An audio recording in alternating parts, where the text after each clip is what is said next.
pan na medyo muddy tile, parang shade ito. Babantay sa mga kuyakoy. Babantay mo kuyakoy, lalabay. Take my hand and find expression in the silent night.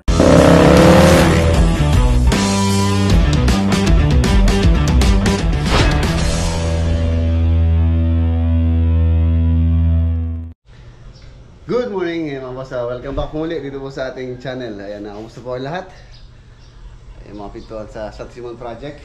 Na-prepare na po. Dami oh. For finishing na lang po ito. Baka hanggang ngayon mapipinish po ni Master Dandan to tsaka ni Gary. So bukas doon na sila ulit sa San Simon na ulit sila. Tapos patutuyuin muna namin to bago natin idalhin doon. Yan. 12 pieces po ito. Tapos ito yung kay Kuya Ray. Ayan, shoutout kay Kuya Ray. Ayan, di pa pala finish to. Isasabay na rin sa finishing ngayon. Ano mapansin nyo, halos kung tutusin okay na siya. Pero hindi pa po okay yan. Hindi pa siya finish. Pagka na finish to, makintab na makintab. Tapos pagka hindi po parang humihipo ka po ng salamin. Good morning, ganda-ganda. Ayan o. Puro solid door po yan. Ayan, kung mapapansin yung thickness nya, halos nasa 2 inches. Actually hindi na po 2 inches to. Nasa ano lang to, 1 and 7/8. Dahil nga sa pagka-plane, dilinis ng kahoy. Pagka nakabili po kasi tayo ng kahoy, 2 inches, ano pa lang siya, yung hindi pa siya na nalinis or na planer. Pagka pinlaner natin, syempre mababawasan pa siya at least mga 1/8 or 3/16, mga ganon. So hindi siya standard na 2 inches. Ayan, 1 and 7/8. Solid, ano po siya, pantay-pantay ang thickness niya. Wala siyang pinaka dito, yung parang pinaka frame lang tulad nun. Ayan, tulad dito. Ayan, tulad dito, ito lang yung pinaka kapal niya. Tapos ito, alos sa ano lang po to, 1 inches na lang to, or 1 inch ito sa gitna niya. Ayan. Medyo may kamahalan po ito kumpara dito. Ito, nakukuha ko po ito ng 6,000, itong ganito kalaki, to 5,000, conforme din po sa gumagawa. Ito, ang kuha ko po dito isa 8,000. Ayan, isa 8,000 po ang isa niya, gawa ng solid po siya talaga. So yung kasi materials nito, medyo mahal yung materials niya, gawa ng solid nga siya. 8K ang isa niyan. Ayan siya, 8K, hindi pa po siya finish pintuan pa lang, wala pa siyang varnish. Yung varnish nito, at least yung purpose nito, at least naglalaro sa mga boss, kung tutusin, naglalaro sa 4,000 to 5,000 ng labor materials nung pagbabarnish niyan.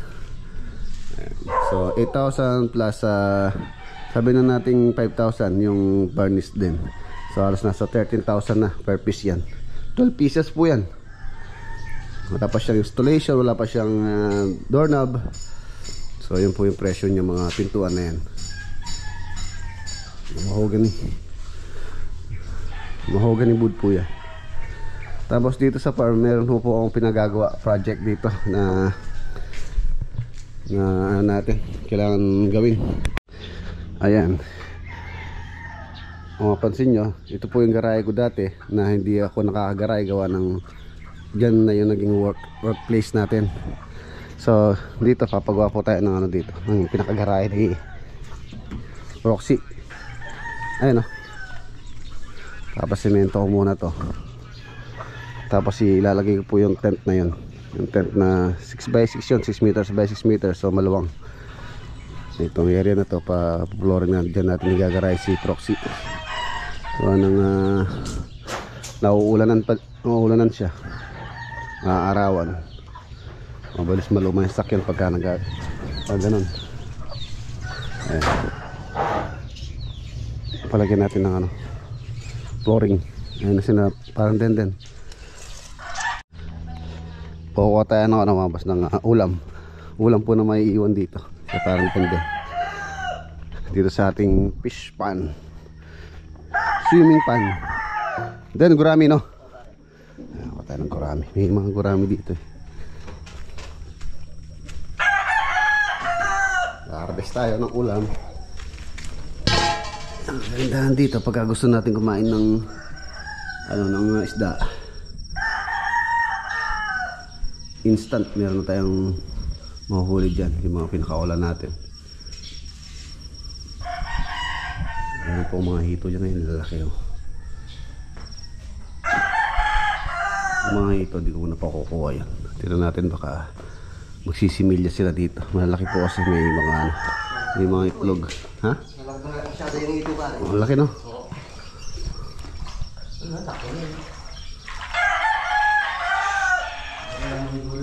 Gurami lang. Ay, dalag to. Ay, gurami, ito.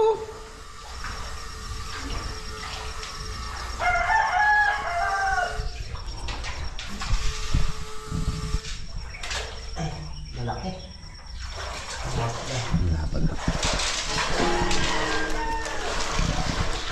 Paano natin sa shadow. Ayun, pati dalag oh. Pwede mo na dalag na yun. Dalag na maliit. Oh. Okay.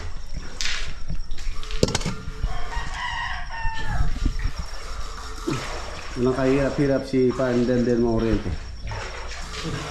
Wala na tayo yun. Tumakbo doon.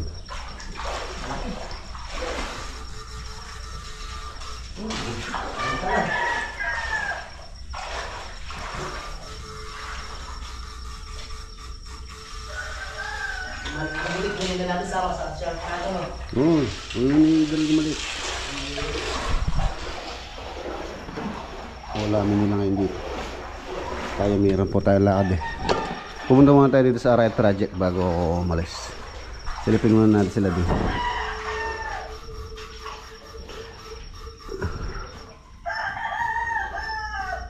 Si Lolo Boy nandun sa Arayat pala. Pinaano ko siya doon. Pinatingin ko yung mga tropa doon na gumagawa para meron silang foreman.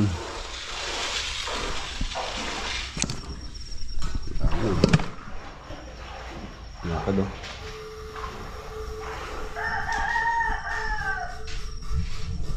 Gurami ang tawag ko sa amin yun. Gurami.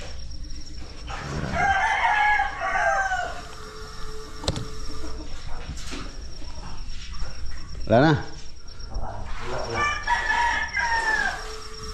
Ano pa dyan, dalag tsaka hito na malalaki. Ay, laki oh. Laki nun. Siguro 2 kilo siya. Tama na yan, okay na yan.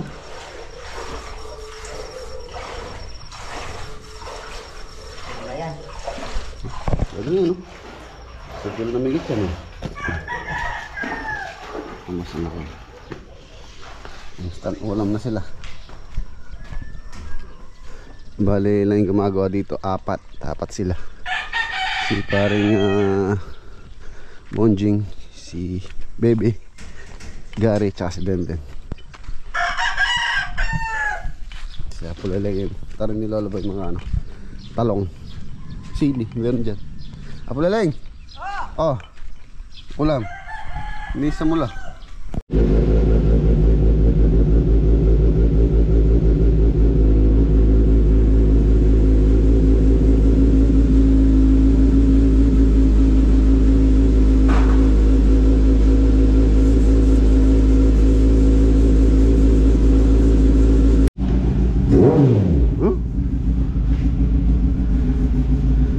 Finishing na ng togar, no? Finishing. Bigyan natin yung pantapot dyan. Okay. Bukas doon na sila. Tara. Sinking gagamitin muna natin para magamit din itong ating motor. Matagal na rin kung matagal na rin po hindi ko nagagamit to para maano siya, mapainit. Nandito na po tayo dito sa Arayat. Yun si Foreman Loloboy oh. Kiluwa. Ang laki-laki ninyo. May iwan na po dito to. Alayipin eh. Hindi ako dali yata. Hindi ako tali na batal na. Sakal na siguro. Ayun oh. Ayun, tulad ng sabi ko mga boss, yung pong Sa magalang project natin, yung mga tropa doon, yung iba nilagay ko dito, yung iba kay paring Mike. Baka dadaan din ngayon tayo kay paring Mike. Tingnan natin yung gumagawa doon kung nakapasok. Kahapon kasi di nakapasok si paring Jeff na nilagnat daw. Hindi ko alam po pumasok siya ngayon. Ayan, skin coat na. Ang kahapon lang po nilang binumpisan yan. Halos sa tatlong kwarto na. Ayan. Ayos na, tapos sa ceiling framing na tayo bago tayo mag-tiles. Titingin na rin po ako ng tiles dito na gusto nila Ate Agnes. Kasi tayo ng mga ilang pictures sa kanila. Gusto lang naman nila halos yung katulad na nilagay natin sa magalang na napakalinis tingnan. Kaya lang yun dun, 60 by 120 po yun, malaki po yun. Tapos dito may pagbabago. Dito kasi sa mga pintuan dito sa CR, dun sa plano sinusunod natin mga boss, aluminum frame lang to, aluminum door. So yan, buti na panood nila Ate Agnes yung video natin about sa mga pintuan na yon. So nag-decide sila na baguhin na lang yung sa plano, na lang lalagyan na lang natin ng door jamb, tapos mahogany wood ang ating ipipintuan katulad nito, yakal. Meron pa naman po akong hamba dun sa farm na dalawa sakto. I-adjust ko na lang yung tirang hamba kasi natin doon na 1 meter, tapos isang 80. I-adjust ko na lang yung gagawin kong 70 po ang lalagay natin dito, 0.7. Pagka maluwang yung CR na ganito, 70 libre na. Yung po kasi 60 halos pagka yung open yung lapad niya isa, for example 1.2 or 1.3 something, at least sa mga 60 lang yung pintuan. Kasi pagka nilapad natin tatama dun sa pinakalaboratory niya. Yung po iniiwasan natin minsan. Kaya yung sa mga CR halos sa kadalasan pagka ganito lang kalaki, yung ganyan lang, halos 0.6 lang yung pintuan. Pero ganun, yan 0.7 pwede po dyan, 0.7 lalagay natin. Same naman lang po yung price ng pintuan kung 0.6 or 0.7, same price lang. So mas maganda na nalakyan lang natin yung pintuan. Ganun din sa ilalim.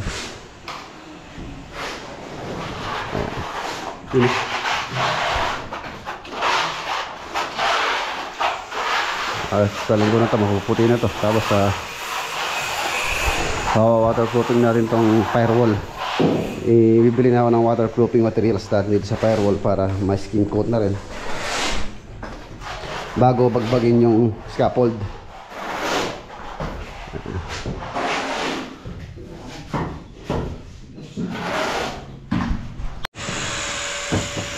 Ayan, dito sa harapan na medyo madetalye po rito. Marami siyang canopy. Ayan, tulad dyan pag yung canopy niya sa square. Tapos meron pa tayong lalagay dito na pinaka parang shade nitong bintana. Meron pa po siyang design dito. Ayan, si Loloboy yun nandito. Siya nagbabantay sa mga kuyakoy. Bantay mo kuyakoy, Loloboy? Oo. Baka mga kuyakoy ka rin? Yeah.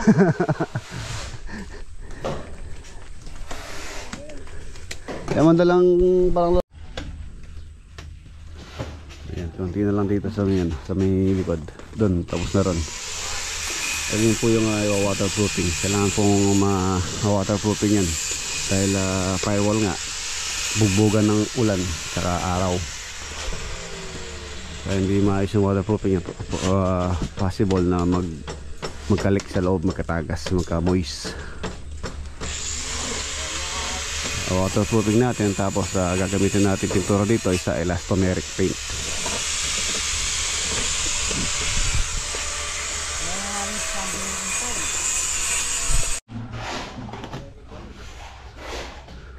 Okay na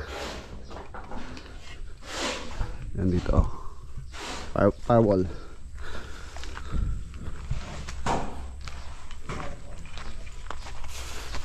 Property line hanggang dito lang po yan,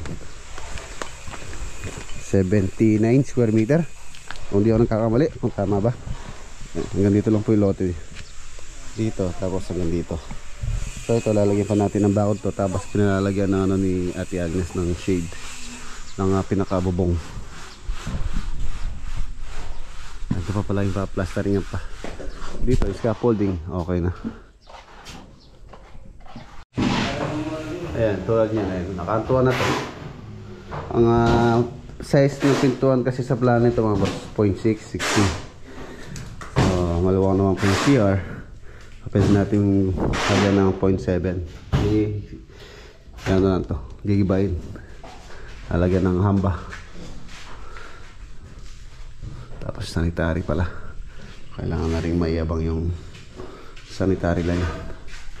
Ayan yung tatakbo dun sa ating septic tank. Kaya po hindi pa kami makapag-flooring dito sa garahe. Dahil tatakbo pa rito yung sanitary. Yan, dito siya pupunta. Ayan, nandito na po tayo dito sa project natin dito kay paring Mike. Kape muna tayo. Ayan yung compactor. Kapon hindi po sila nagtrabaho, nilagnat si Adobe ba? Mausok yung ating ano compactor. Ayun. Ito pong gate ni paring Mike, re-relocate po namin dahil hindi po siya sumentro dito sa driveway. I-adjust namin to. Ito pa lang yung ano, pinakabuhos dyan, ililipat.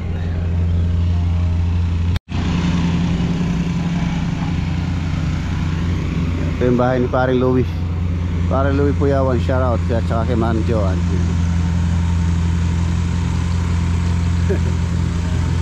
Yung inaanak namin na anak ni Marites, Maring Marites.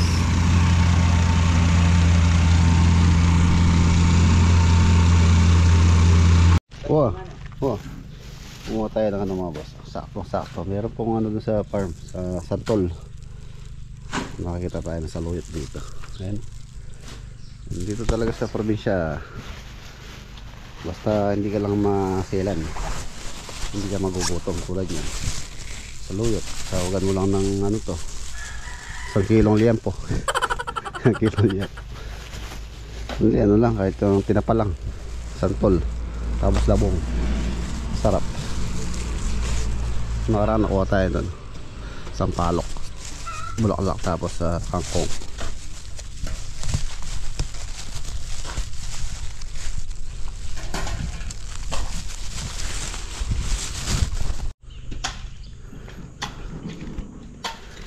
Ayan, hindi naman sila mahirapan magbuhos dito. Nandito na po yung mixer. Ayan yung mixer, yung ginamit namin sa Magalang. So itututok lang nila dyan, buhos lang ng buhos. Tapos sa compact, tapos rebar, ready for concreting din. Sarap yan pare, ano, may padugo. Ay, kambing man lang, kambing kaddaing, no? May kambing dyan. Yan siya tagay para Louie, baka naman pampatibay. Baka naman padugo lang. Bali lang natin yung dugo kamo sa.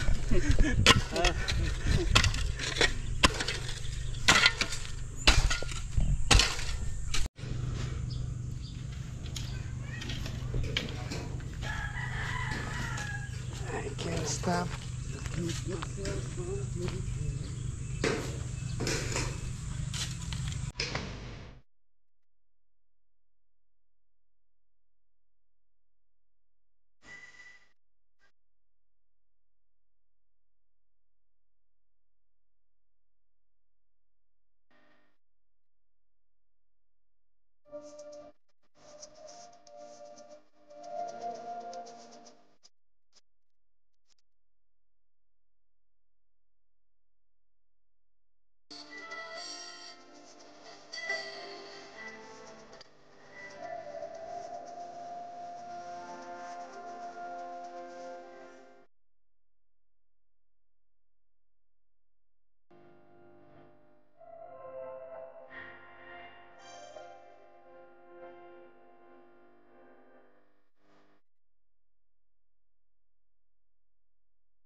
Ayan, iwan na natin sila hanggang dito muna, tapos sa buhos. Hindi naman po nila matatapos na maghapon to. Dalawang 6 meters o 12 meters po to hanggang dito. Ayan. babakalan, tapos bubuhusan. Kahit hanggang dito lang muna 6 meters. Tapos sa kinabukasan, lipat. Ayan.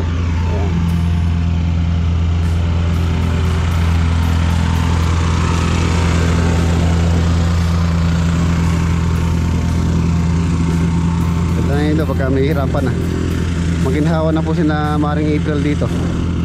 Di na sila mahirapan ng mga akyat na motor tapos pagka bumaba. Lalo na malapit na yung alas tagulan na pala tayo. Ayan, nandito na po tayo sa farm.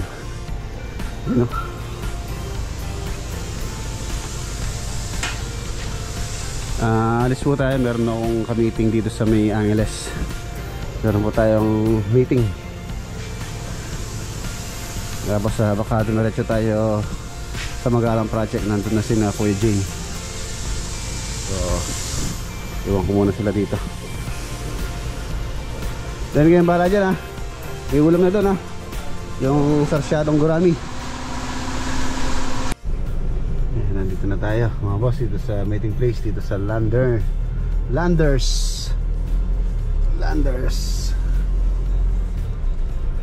Baka kumain sila. Ayan, si mother nakita po natin dito sa Landers na nagsha-shopping. Nanay-res. Shout out po. Baka bigay mong Buringi Grit. Gret. Na, Daming umay blanco. Shout out. tata po. Shout out. Glenn, Gilbert. Lolo boy, kamusta na ka? Ayun po yung pamilya na. Thank you din. Opo. Si Lolo boy, mapagkaya. Kitang parmo. Opo. Abyan niya naman kami. Ay manan naman din sa Lolo boy, akin nga lang. Kasi pag naya ako, dapat yung nagingay niya, masikan niya katawa. Opo. Ito mong ngay, mga gabraya po yan ngay, mamalita din po mga manasikat. No ka rin kayo mo kanyan. Ayan, total, nandito na tayo sa Landers mga boss. Mamimili na tayo. Ayan, shoutout kay Nanay Res. Nandito sila nagsha-shopping. Nakilala tayo, yun sila